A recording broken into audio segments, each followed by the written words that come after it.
Mungu siku zote, wala msikate. The Almighty God, the I am that I am.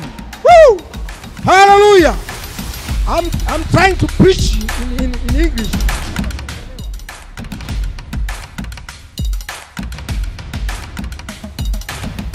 Yesu anaweza. Usimsaidie, mwacha jitegemee. Sasa andika kwenye diary yako, somo letu ni maombi. Maombi ni silaha kuu. Ndio somo letu leo. Maombi ni silaha kuu. Somo letu leo tunazungumza maombi. Tupo kwenye maombi ya siku 40. Ni utaratibu ambao tumejiwekea kama kanisa letu la FPCT hapa kwetu Tanzania. Tunaona mwaka ni kitu kikubwa, maana kinafungasha miezi 12, ndio maana ya mwaka, ambayo inaleta siku 365. Kwa hiyo tunaona hizi siku ni nyingi. Kama kanisa tunaona kabla hatujaingia kwenye mwaka tupate muda wa maombi, kwa sababu hatujui vilivyomo ndani ya miezi hiyo. Yaliomo katika miezi hiyo ni mengi, hatuwezi kuyaorodhesha, na kwa bahati mbaya hatuyajui. Nani anajua mambo ya mwezi wa pili? Nani angejua mwezi wa 7 kuna nini? Nani anafikiri mwezi wa 10 na wa 12 itakuwaje? Hivi vitu hatuvifahamu. Kwa sababu hatuvifahamu, sisi kama kanisa tunaona kuanza mwaka pamoja na maombi. Tuanze na maombi. Na ndio maana ya maombi ya siku 40 kwa kanisa letu. Jina la Bwana libarikiwe.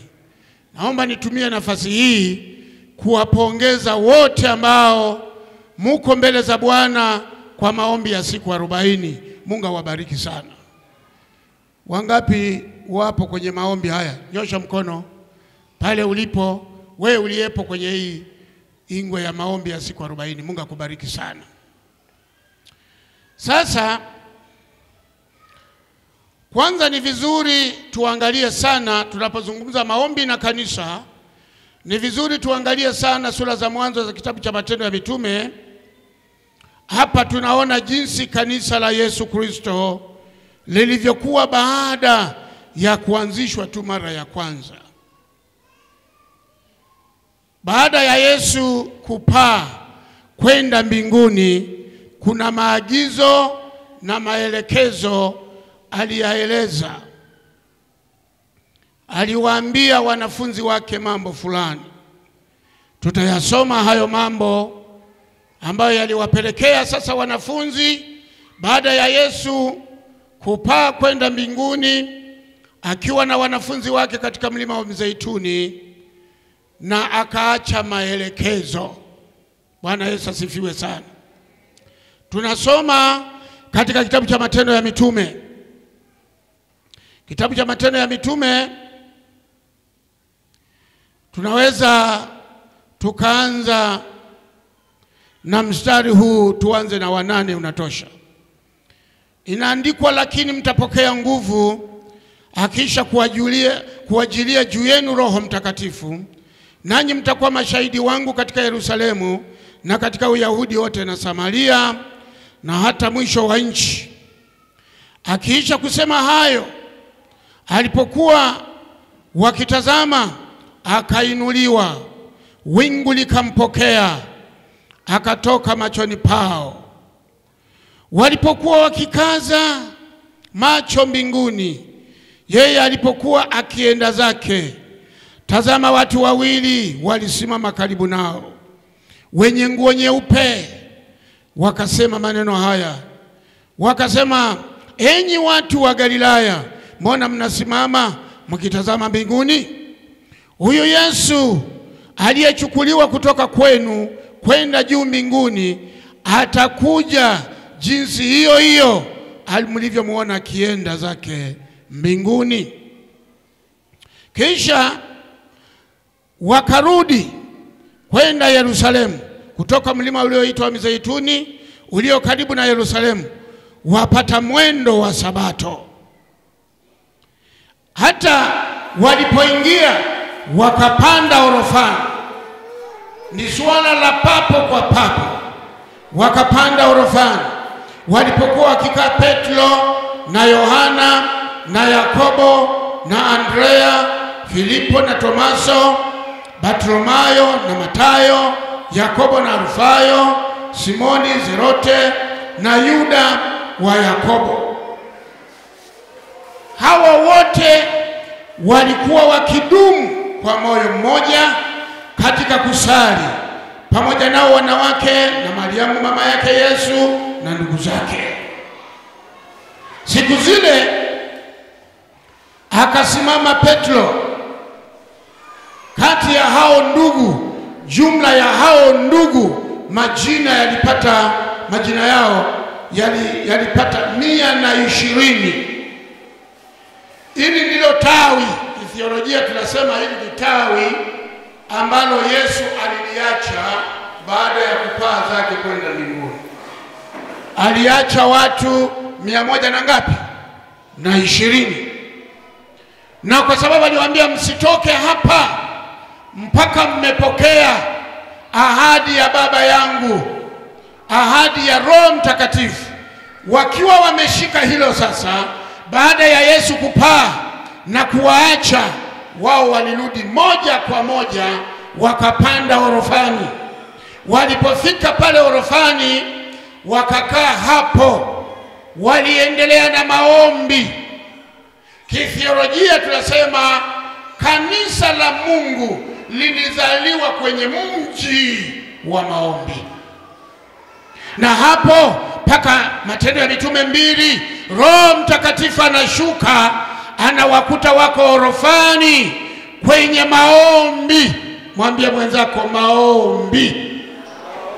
Bwana sifiwe. Kwa hiyo Roho Mtakatifu anashuka kama alivyokuwa amewaagiza Bwana Yesu, anawakuta wapo hapo wametulia kwenye maombi. Biblia inasema kwa nia moja wamekusanyika hapo, wanalitii lile neno ambalo Roho Mtakatifu kupitia Yesu Kristo aliwaagiza. Anasema kaeni humu. Nikisema neno hili mara nyingi tumesisitiza, watu leo hawataki kukaa, wakafundishwa wakaelekezwa. Anaokoka leo anataka kuhubiri.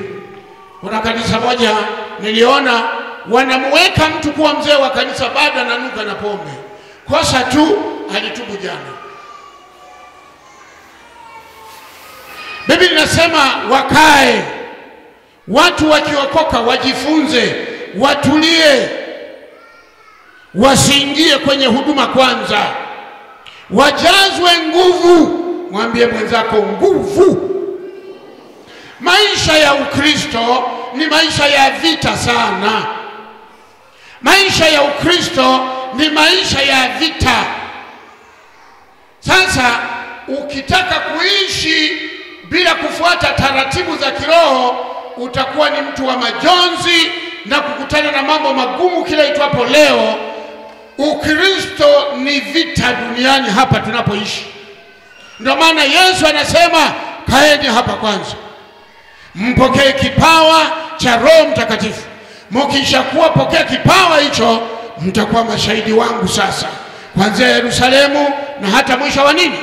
Mwisho wa nchi. Kwa hiyo maombi yalianza hapo,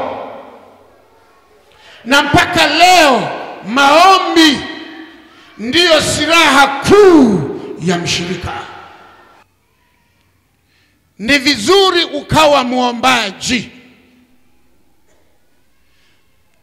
Wacha chakula wakati fulani, jitenge mahala, mtafute Mungu kwanza.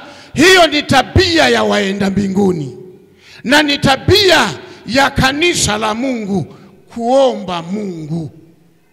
Inafika mahali watu wameridhika, wanaona kama sasa haina shida, mambo ni sawa tu, na wanaona sasa ni mteremko tu, paka na pambio zikaanza kutungwa, kwa Yesu ni tambalale, hakuna milima, kwa Yesu ni tambalale, hakuna milima. Baba, milima ipo. Mwambie mwenzio milima ipo. Ndio maana mnakwazika. Wakati mwingine mnaamka mmekwazana na baba watoto, wakati mwingine mnaamka mmekwazana na mama watoto, mambo hayajaenda vizuri, unakuja moyo hauna amani, majirani wamekukwaza, ndugu zako wamekukwaza, watu haina mali wameumiza moyo wako. Maisha ya Ukristo ni vita. Kuna maandiko yanasema, Yesu akasema, tangu siku za Yohana Mtakatifu mpaka siku za leo ufalme wa mbinguni unapatikana. Kwa nini jamani? Kwa nguvu. Nguvu hii inayotajwa ni nguvu ya Roho Mtakatifu. Bwana sifiwe sana. Na tunawaona watu wanapokuwa katika maombi, milango inafunguka, mambo magumu yanaachilia, vifundo vilivyofungwa unaona vinalegezwa, unapenya mtakatifu, mtu wa Mungu, unaona ushindi mbele yako. Lakini kama wewe sio muombaji, ni shida, utaingia kwenye tabu na kukata tamaa. Maisha ya Mkristo mwenda mbinguni ni maombi. Uwe muombaji. Na ndio maana tunakuelekeza, majaribu hayana mchungaji, majaribu hayana shemasi, hayana mzee wa kanisa, hayana mshirika wala mwimbaji. Majaribu yapo tu. Mtu anakuchokoza tu ili akutikise aone, na shetani anatumia mbinu hiyo ili kukupotosha uingie katika mambo yasiyofaa. Hukupenda unajikuta umo. Kwa hiyo maombi ni ya muhimu sana. Na Biblia inasema tukae mbele za Bwana. Lakini kuna neno linaitwa daima. Ombeni daima. Neno daima maana yake ni nini? Maana yake siku zote bila kukoma, tudumu katika hilo.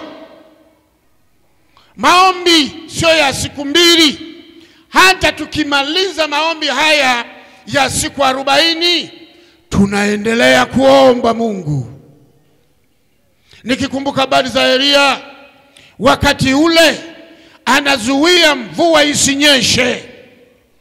Na sasa wakati umefika, watu wamejifunza kitu na anataka sasa inyeshe. Biblia inasema aliomba. Bwana asifiwe sana. Alafu anamwambia mtumishi wake, nenda kaangalie kama kuna wingu limetunga huko. Anaenda nakuta kweupe, kiangazi cha nguvu. Anasema, mzee, hata dalili hamna. Asema, sio na wasiwasi, tulia kwanza, ngoja niende. Anaomba tena, anaomba tena. Anasema, nenda kaangalie. Anaenda naangalia. Sema, mzee, yani hakuna hata dalili. Sema, okay, hamna shida, ngoja. Anaomba tena, anaomba tena, anaomba tena. Sema, nenda kaangalie. Biblia inasema akaomba mpaka mara 7. Bwana sifiwe. Ile mara ya 7 ilipofika, yule bwana akasema, nimeona kawingu kama dalili ya mvua. Sasa kamwambieni mfalme aingie ndani. Mvua inanyesha, sio pole pole, muda mfupi ujao. Na kweli baadaye wanaona mvua inanyesha, mvua inashuka. Na Biblia inasema Elia alikuwa mwanadamu kama sisi. Elia alikuwa anakula ugali kama wewe. Elia alikuwa na mwili kama wa kwako. Elia alikuwa mtumishi kama wewe. Aliomba mvua isinye, ikakoma. Na akaomba mvua ije, inyeshe, na ikanyesha. Sema amina basi. Asifiwe Yesu. Nazungumzia nini? Maombi. Mwambie mwenzako uwe muombaji. Kuna watu wanafanya vitu rahisi hivi. Na wengine wanafikiri sasa mimi nimeomba sana muda mrefu lakini Mungu hajanijibu. nimeomba muda mrefu, jambo langu Mungu hajalijibu. Hakuna neno gumu linaloshindikana kwa Bwana, lakini kuna mambo unapaswa kuyafahamu. Mungu anasikia maombi, lakini Mungu anapokupa unachokitaka lazima aangalie matokeo yake pia. Kuna watu wanataka mtaji uwe mkubwa, nipate fedha, lakini kuna swali liko kwa pembeni. Ukipata hizo fedha alafu, maana fedha ina nguvu, si ndio? Watu wamepata fedha zimewabadilisha. Walikuwa waombaji wameacha. Walikuwa watu wanaofanya mambo mazuri sana kanisani wameacha. Fedha zimewapindisha kona. Badala ya fedha ziwe baraka kanisani, fedha ziwe baraka kwa ajili ya kazi ya Mungu, zimekuwa tatizo. Fedha zinaongea, fedha zinamuongoza, fanya hivi, fanya hivi, fedha zinamuongoza, fedha zinamuongoza. Unaomba upate gari, alafu iweje? Unaweza ukapata gari ikawa ndio ya kubebea makahaba hiyo sasa. Maana nawe unajiona ni mtu kati ya wengine. Umeshindwa kuelewa jukumu la Mungu kukupa hilo gari ni maana yake ni nini. Linageuka gari kuwa Mungu wako. Nusu anze kuliabudu. Lazima uangalie huo uchumi wako ambao unataka Mungu akupe uchumi mzuri, alafu iweje? Watu wanapata hela, wanaacha kufuata jukumu la Mungu, badala yake anaanza kutongoza wake za watu. Mimi nina hela, nitakutunza. Mimi nina hela, Mungu amekupa hela wewe ili ufanye mambo ya ovyo ovyo namna hiyo? Mungu amekupa kwa ajili ya utukufu wake.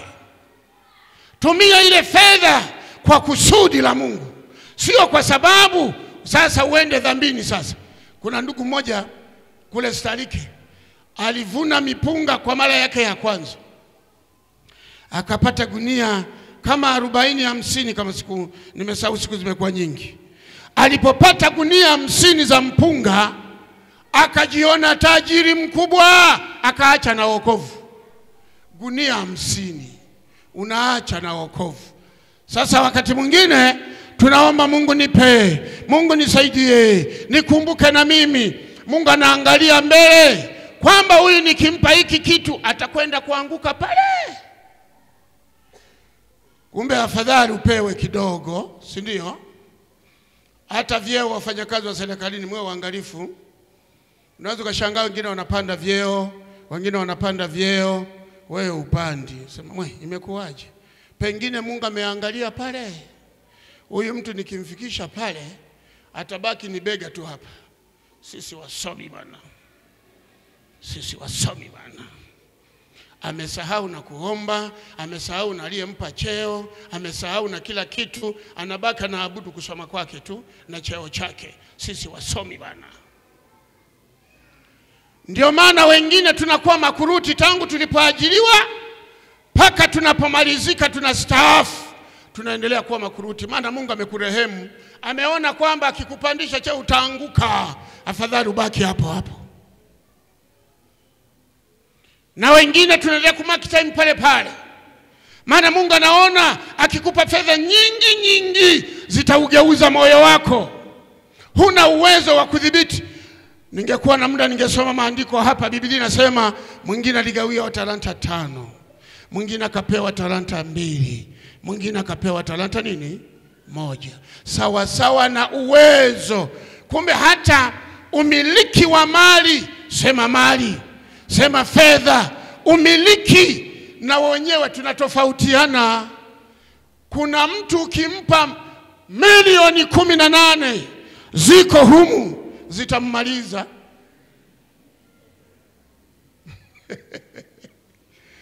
Hajawahi kuziona, akiona zinammaliza. Uwezo wa kudhibiti mali hana. Mali zinaanza kuongea, zinamuendesha yeye. badala ya yeye kuziendesha. Mungu wa mbinguni anatoa akituangalia pia usalama wetu. Jina la Bwana libarikiwe. Bwana asifiwe. Binti nataka kuolewa, sio tu kuona nimefaa, niko vizuri kifuani, nimependeza. Mungu anaangalia zaidi ya hapo, si ndio? Pengine hata kitanda hujui kutandika. Niliwahi kuona ndoa moja ilivunjika. Yule baba anasema, kama mwanamke Kenya nimekaa hata kutandika kitanda akajui. Sasa hata wageni wakija nuksi tu hapa. Sasa mimi naona afadhali arudi aende kwao. Kumbe kutandika tu, kwamba pale chumbani mumelala pasikae kama panya walikuwepo hapo. Ndio maana niliwaambia siku moja, huko kwenye nyumba zenu na huko kwenye vyumba vyenu wekeni vizuri. Kuna wakati siku usipodhani na wakina Yahe tutafanyaje? Tutaingiemo. Sasa tukiingia ndio tutaangalia. Ndio maana wakati mwingine masomo haya tunafundisha kwa umoja kina mama, kama mwenzenu amefiwa, ni vizuri kufikiri amefiwa nani. Nije ni lazima maiti ile tuiweke chumbaji? Imekuwaje kuwepo na kujadiliana, si ndio? Maana ukishaanza mwanangu, majirani wanakuja. Wakisha kuja majirani, kwanza wanaangalia nyumba yako. Kumbe nalalaga hapa. Hawaji kwa msiba peke yake, wanakuja na kwa mambo mengine pia, si ndio? Kwa ni vizuri kufikiria. Kama ni mtoto, je, ni lazima tuweke chumbani au tuweke namna gani? Mnapanga, mnashauriana, mnapata neno la busara. Jina la Bwana libarikiwe. Ni muhimu sana kuangalia. Hata juzi imetokea katika huu msiba umetokea hapo Kasimba. Yule mama nimepigiwa simu, ana hali mbaya na yuko chumbani na watoto wanahangaika, wanaona mama mbona hainuki.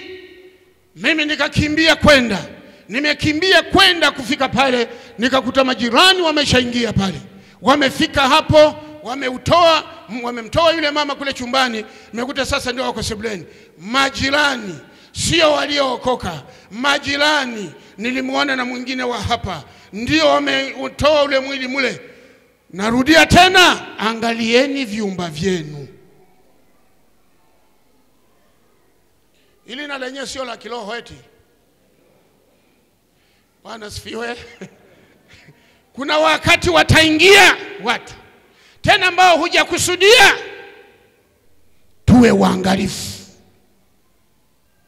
tuwe makini katika kila jambo.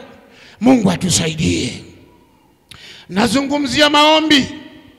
Ndugu zangu, nasema kuhusu maombi leo.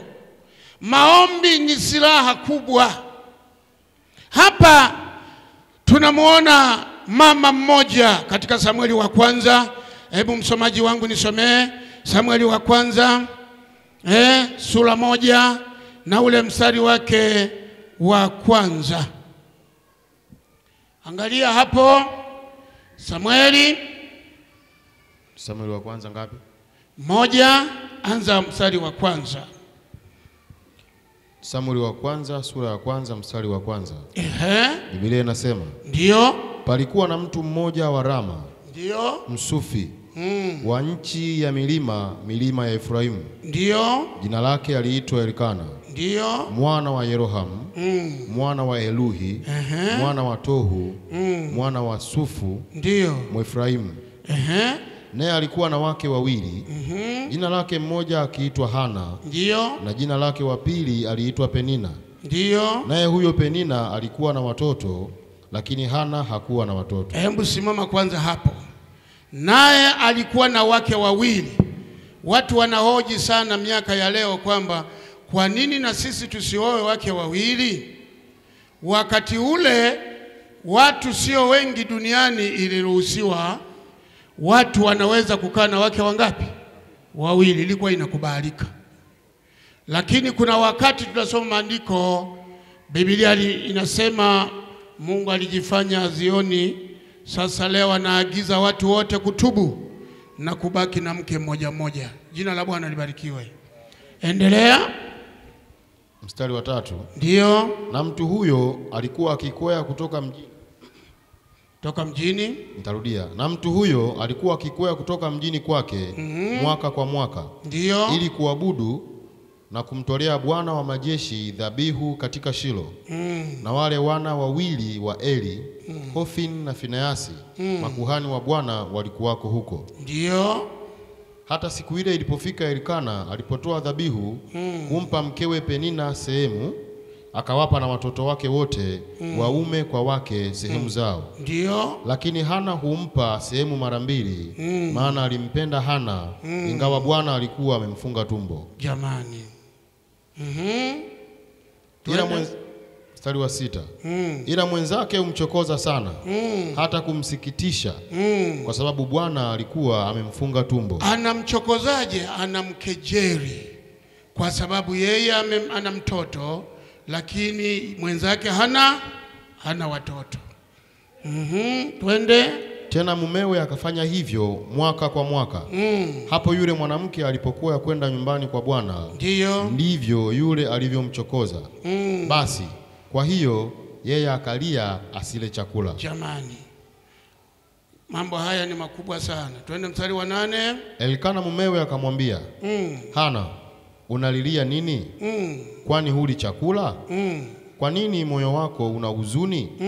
Je, mimi si bora kwako kuliko watoto 10? Ndipo Hana akainuka walipokwisha kula na kunywa huko Shilo. Naye Eli kuhani alikuwa akiketi kitini pake penye mwimo wa hekalu la Bwana. Ndio. Naye huyo mwanamke alikuwa na uchungu rohoni mwake, uchungu mkubwa. Ndio. Akamwomba Bwana, akalia sana.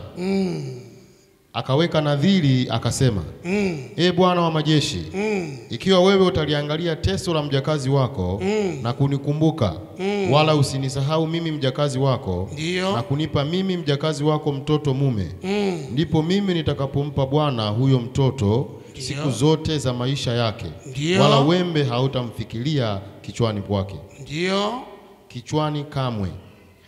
Ikawa hapo alipodumu kuomba mbele za Bwana, Eli akamwangalia kinywa chake. Basi Hana alikuwa akinena moyoni mwake. Inaandikwa alipodumu, hakuomba mara moja. Twende. Basi Hana alikuwa akinena moyoni mwake. Midomo yake tu ilionekana kama ananena. Ndio. Sauti yake isisikiwe. Ndio. Kwa hiyo huyo Eli alimdhania kuwa amelewa. Ndipo Eli akamwambia, Je, utakuwa mlevi hata lini? Achilia mbali divai yako. Hana akajibu akasema, hasha bwana wangu, mimi ni mwanamke mwenye roho ya huzuni. Ndio. Mimi sikunywa divai wala kileo, ila nimeimimina roho yangu mbele za Bwana. Nimeimimina roho yangu mbele za Bwana. Ukipenda unaweza kaendelea kusoma. Huyu mama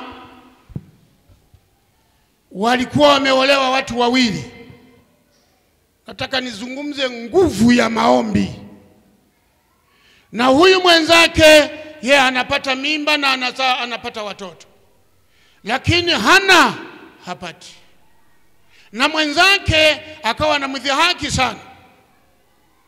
Na hata leo wapo watu wanadhihaki wenzao kwa sababu hawajapata watoto. Usidhihaki tafadhali. Aliyemuumba yule na akamzuia asizae ndiye aliyekuumba wewe. Wewe si bora kuliko Mungu aliyemuumba yule. Linalojitokeza kwa mwingine usiwe mwepesi kulitolea majawabu. Nyamaza. Aliyeumba ana mipango yake. Biblia inasema Bwana alikuwa amemfunga tumbo, si ndio? Sio kwamba alipenda, alitamani naye apate mtoto, lakini mke mwenzake akawa namnena maneno mabaya, maneno ya kumhuzunisha, maneno ya kumsikitisha. Yule mama naumia moyo. Yule mama naumia moyo. Na wapo wakina mama wengi wanaumia mioyo, maana wananenwa vibaya na wanawake wenzao. Wananenwa vibaya, mioyo yao inauma. Huyu mama aliamua kumtafuta Bwana. Bwana Yesu asifiwe. Akaamua kumtafuta Bwana katika maisha yake. akamlilia Bwana, akaomba. Biblia inasema alipodumu katika maombi, Bwana asifiwe, Bwana akasikia kilio chake. Ndipo anaweka nadhiri, anasema, Bwana, mimi mjakazi wako ukinijalia nikapata mtoto wa kiume, tena yanachagua. Muombaji mmoja mwenye kumwelewa Mungu vizuri alisema, usiombe Mungu kwa mashaka, weka na vigezo unachotaka. Binti moja nimesikia anakaa vijiji fulani vya huku Ziwani Lukoma ndani kule, alikaa kanisani muda mrefu, na wengine wanaolewa yeye anabaki, anaolewa wengine wanaolewa yeye anabaki. Watu wakasema huyo ni wa hivyo hivyo, ameshakuwa sister wa kanisani, atakaa hivyo. Siku moja alisimama madhabahuni akasema, namshukuru Mungu kwa kuwa amejibu maombi yangu, mwaka huu nitaolewa. Watu wakacheka kweli. Huyu naye msioga mnacheka, mnyamazeni. Hii midomo tumepewa na Mungu kwa neema. Hatujapewa na Mungu midomo hii tusomee watu. Hatujapewa midomo hii tuwaseme watu vibaya. Kumbuka Isaya alisema, Bwana, naomba ubabue mdomo wangu kwa makaa ya moto, maana midomo yangu imeshiriki kunena mabaya. Usinene mabaya juu ya ndugu yako, kwa sababu Mungu amekuweka, amekupa mdomo wako. Mabubu wengi, wewe ulipewa kuongea. Na kama ulipewa kuongea, Mungu amekupa kuongea kwa makusudi. Mpe Mungu utukufu. Huyu mama akaenda mbele za Bwana kwa maombi, akaomba, Mungu nisaidie, Mungu nisaidie, Yesu nisaidie, Mungu nisaidie. Biblia inasema aliomba kwa nguvu nyingi mpaka sauti kaisha, akabaki tu anatamka maneno yanaonyesha kama anaongea, maana amechoka, yuko kwenye maombi. Bwana akasikia teso lake. Nguvu ya maombi. Na watu wanalaumiana, baba watoto mwenyewe halali hata nyumbani, siku 2-3 hata simuoni, mimba yenyewe taipataje? Nani alikwambia mimba inatungwa kwa ajili ya wingi wa tendo la ndoa? Usiwe mshamba wewe. Bwana akiamua, anaamua na inakuwa. Sema amina. Bwana asifiwe. Siku moja yule mama kaonekana ni mjamzito. Amemwambia Bwana, ukinipa huyo mtoto, mimi mjakazi wako, huyo mtoto nitampeleka hekaruni. Na akafanya hivyo. Alipopata yule mtoto, akampeleka hekaruni, na mtoto huyo ndio anaitwa Samueli. Bwana asifiwe sana.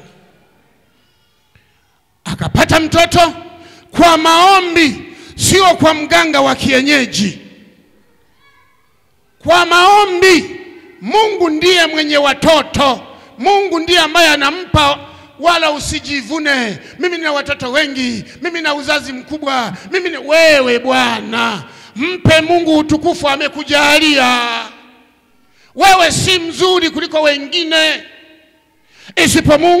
isipokuwa tu Mungu amekupa.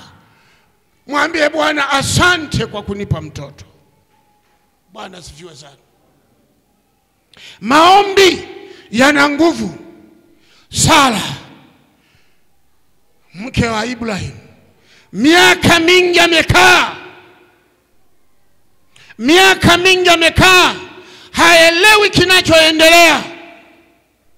Mimba nasikiaga tu, mpaka maisha yake yanakwisha, amezeheka na siku zake za wanauke zimekwisha, zimekoma.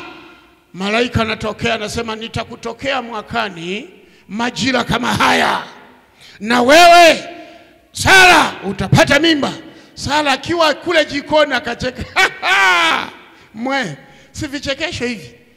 Mimi kweli na uzee wangu nitapata furaha na mzee wangu, nitunge mimba mimi? Yule mtu anasema, mbona Sara anacheka? Kwani kuna neno gumu lipi linaloshindikana kwa Bwana?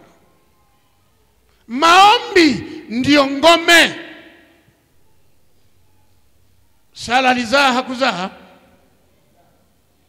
Asifiwe Yesu. Nisomee Mambo ya Nyakati wa Pili 20. Kuna mfalme mmoja ambaye alikuwa mwana maombi.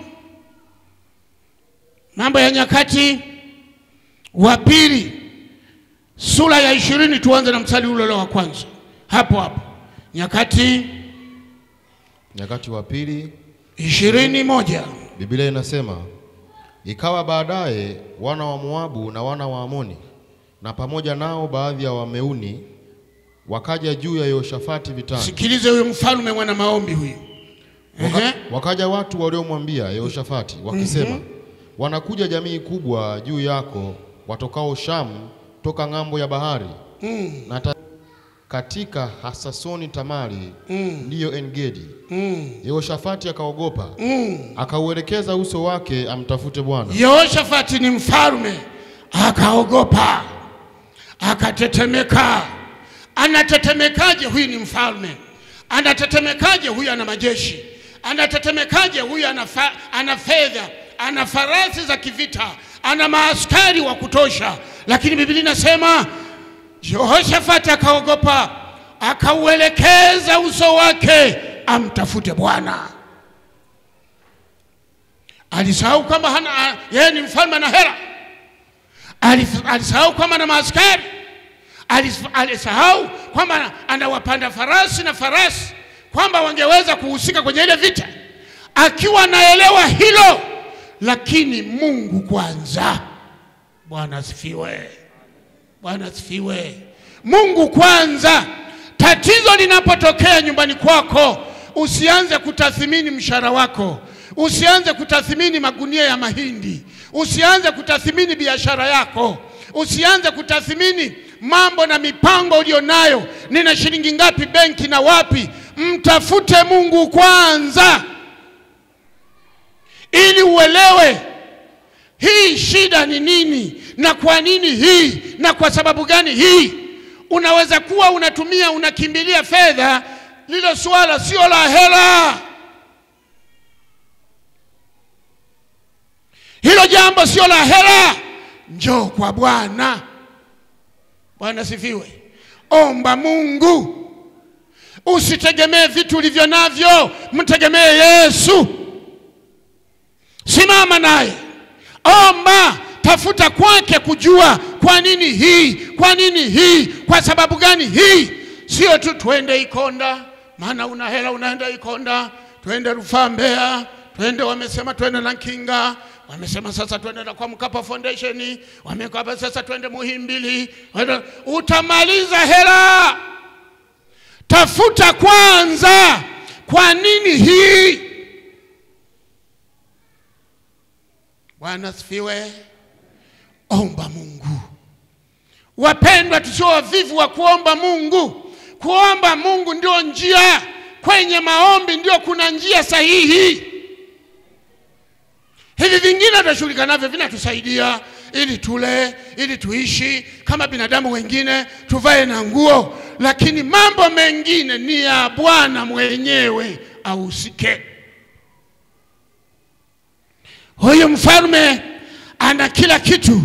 Ukiendelea kusoma hapo, unaona ya kwamba kulikuwa na mambo ya ajabu. Yuda wakakusanyika pamoja ili wamtafute Bwana. Hata kutoka miji yote ya Yuda wakaja kumtafuta Bwana, kumtafuta Bwana, kumtafuta Bwana. Maombi, maombi, tafuta Bwana na nguvu zake. Huu ndio Ukristo. Tafuta Bwana. Ukiendelea kusoma, mimi muda wao sina, nataka kumaliza, lakini ukiendelea kusoma habari hii, Bwana akajibu akanena katika kusanyiko, wake wamekusanyika katika ua, wote wanaomba Mungu, unabii ukatokea. Bwana anasema vita hii sio yenu, hii vita ni ya kwangu. Mambo yanayokupata sio yako, hiyo vita ni ya Mungu naye muabudu. Hiyo vita ni ya Bwana, mpishe Bwana akushughulikie. Alafu anawaongoza kupigana kirahisi sana. Anawaambia sasa, pangeni vita hivi. anawapangia vita Bwana mwenyewe. Waimbaji, unafikiri kwa nini tunasema jamani mje 2 kamili maombi, 2:30 tunaanza maombi na tunani kuabudu, kumsifu? Kusifu kuna wapasa wanyofu wa moyo, na Mungu anakaa kwenye sifa. Kwa hiyo akawaambia wapange waimbaji, vibinti vikajipanga na wavulana wakajipanga na nini, wanaenda wanamsifu Mungu, wanakwenda vitani, wanaenda wanamsifu Mungu. Zile sauti za kusifu Mungu, maadui zao wale wana wa Amoni na wengine wakaanza kuchomana mikuki wenyewe. Watamalizana mbele ya uso wako. Jina la Bwana libarikiwe. Maadui zako watakuja kwa njia moja, lakini mbele ya macho yako watagawanyika kwa njia 7. Wanaumizana wenyewe, wakaanza kuuana wenyewe. Hawakuhitaji kufanya vita. Bwana mwenyewe alishuka kupigana na maadui zao. Ndivyo Bwana atakavyoshuka kupigana na maadui yako, na atakusaidia. Usijisaidie, muache Bwana kusaidie. Jina la Bwana libarikiwe. Hebu Petro na Yohana, alafu niende kumaliza. Paulo na Sila, Matendo ya Mitume 16 na mstari wa 25. 16 na mstari wake wa 25, soma hapo. Biblia inasema lakini panapo usiku wa manane, Paulo na Sila walikuwa wakimwomba Mungu, ndiyo, na kumwimbia nyimbo za kumsifu, ndiyo, na wafungwa wengine walikuwa wakiwasikiliza. Ndiyo. Ghafla pakawa tetemeko kula nchi, hata misingi ya gereza ikatikisika, na mara hiyo milango ikafunguka, vifungo vyao wote vikalegezwa. Bwana asifiwe sana. Bwana asifiwe.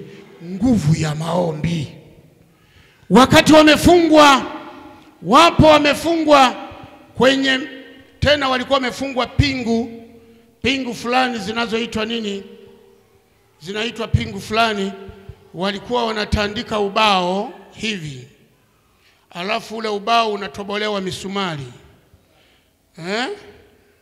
mikatale ya asante, inatobolewa misumari, alafu ndio unalazwa pale. Hakuna kugeuka. Ukienda huku unachomwa, ukienda mbele unachomwa, ukija huku unachomwa, ukienda hivi. Wakiwa kwenye mateso ya namna hiyo, Sila akamwambia mwenzake Paulo, kuna silaha gani ambayo hatujaitumia? Paulo likasema, Bwana, maombi. Maombi hatujaomba. Sasa wakaanza kusifu, wanamsifu Mungu wao, wanamsifu Mungu wao ili waombe. Wakiwa katika maombi, ninayoyazungumza hapa, milango ya gereza ikatikiswa, tetemeko kubwa likajitokeza. Maombi yanatisha, maombi yanavunja milima, maombi yanatengeneza njia pasipo na njia. Milango ya gereza ikatikiswa, milango ikafunguliwa. Biblia inasema mlinzi wa gereza akatetemeka. Akatetemeka akasema, Yesu wangu, hawa watu wakiondoka nitafukuzwa kazi, nitanyongwa jamani, kulikoni? Akatafuta upanga ajiue, ajitundike. Paulo akasema, hasha Bwana, hakuna aliyetoroka hata mmoja. Sisi sote wafungwa tuko hapa, tuko salama. Akaingia na tochi kwenda kumulika na kuthibitisha. Anaenda na mulika, anaangalia, anaingilia, anaangalia, anakuta wote wako salama. Yule bwana akawatoa kwenye zile pingu za mikatare. Usiku ule ule akawapeleka nyumbani kwake. Biblia inasema akawaosha miguu, akawapa chakula wakala na mambo mengine na kila kitu. Sasa nifanyeje mabwana? Wakasema nyundo ni ile ile, kumkiri Kristo kuwa Bwana na Mwokozi wa maisha yako. Yule bwana askari akatubu pale pale, yeye na familia yake na mke wake na watoto wakampokea Yesu. Sema amina. Maombi. Maombi ndiyo nguvu ya kiroho. Ndugu zangu, maisha ya kiokovu ni magumu. Huwezi bila kuwa muombaji. utakuwa ni mtu wa kulalamika kila siku. Yemwe, yani mimi watu wanavyonichokoza, watu wanavyonichukia, yani wananisema hivi, yani wananisema hivi. Yani mimi watu wanavyonionea, watu yani wananisema hivi, yani wananisema hivi, watu wananisema hivi. Acha watu waseme, maana wana midomo. Bwana asifiwe. Kama Yesu alisemwa, mwana wa Mungu aliwaponya watu bure, akasemwa, akanyanyaswa, akatukanwa, akatemewa mate. Wewe uliwahi kutemewa hata mate? Njoo tunaenda kumalizia sasa, tunatelemka sasa. Embo jiunge na wewe, ingia kwenye maombi. Njoo tuombe Mungu. Maombi ndio njia. Msilipe kisasi, kisasi muachieni Bwana. Hata kama wamekuonea, wamekunena vibaya, usitafute kulipa kisasi, mtafute Bwana na nguvu zake. Mungu atakutetea. Mungu awabariki.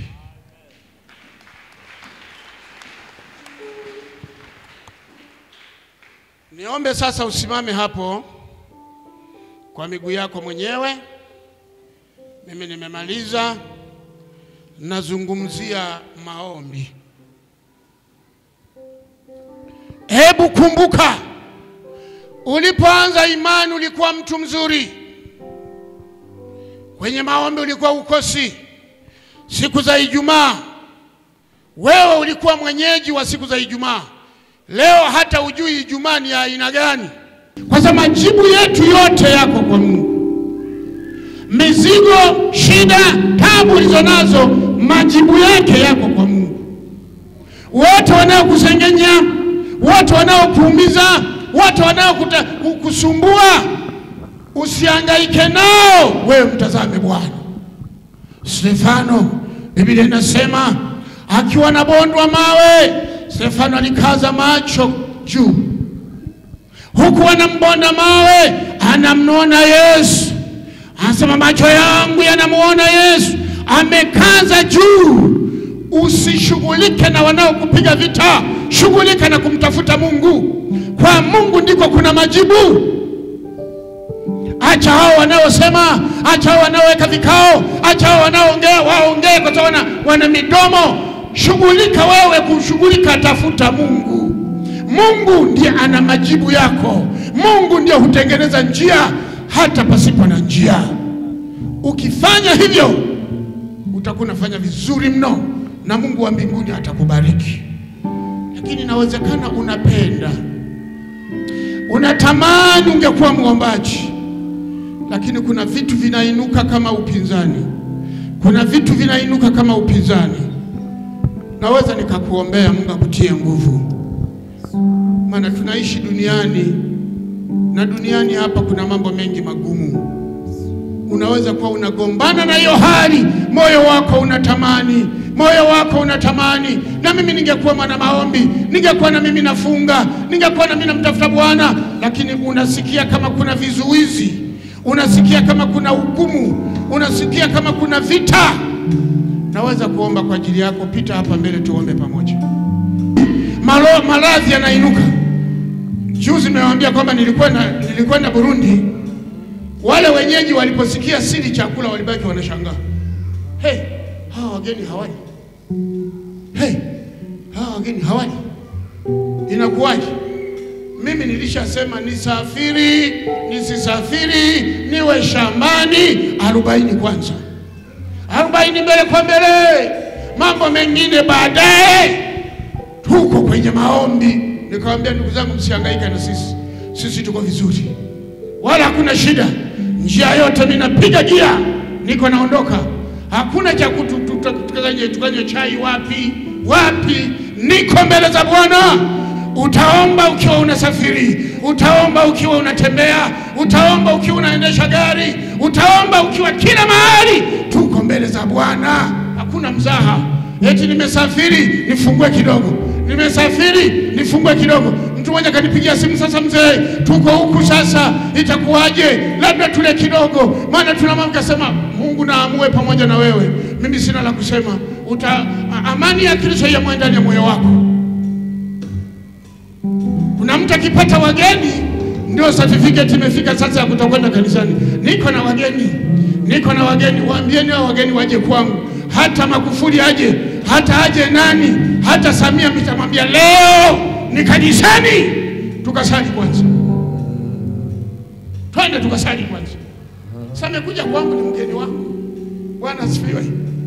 Yaani mgeni anafika kwako, unaacha na kusali. We, hapo na penye ni shida. Inategemeana na ugeni wa namna gani, inategemeana. Lakini upo ambaye ungependa tuombe kwa ajili yako, Mungu akutie nguvu. Ndugu yangu, duniani tuna vita. Njoo tuombe Mungu akutie nguvu. Niombe praise, tuimbe, na wale mnaohitaji tuulize ibada yetu. Wewe unayesikia mashindano, maombi yanakuwa ni shida kwako, unahitaji niombe kwa ajili yako, Mungu akutie nguvu. Usimame imara ndugu yangu. Duniani hapa tuna vita nyingi, tunaishi kwa shida, tuna mambo mengi, tunahitaji tuwe waombaji. Mungu atutie nguvu. Pita hapa mbele tuombe Mungu. Bwana akutie nguvu, Bwana akusaidie, Bwana akuinue, Bwana akutetee.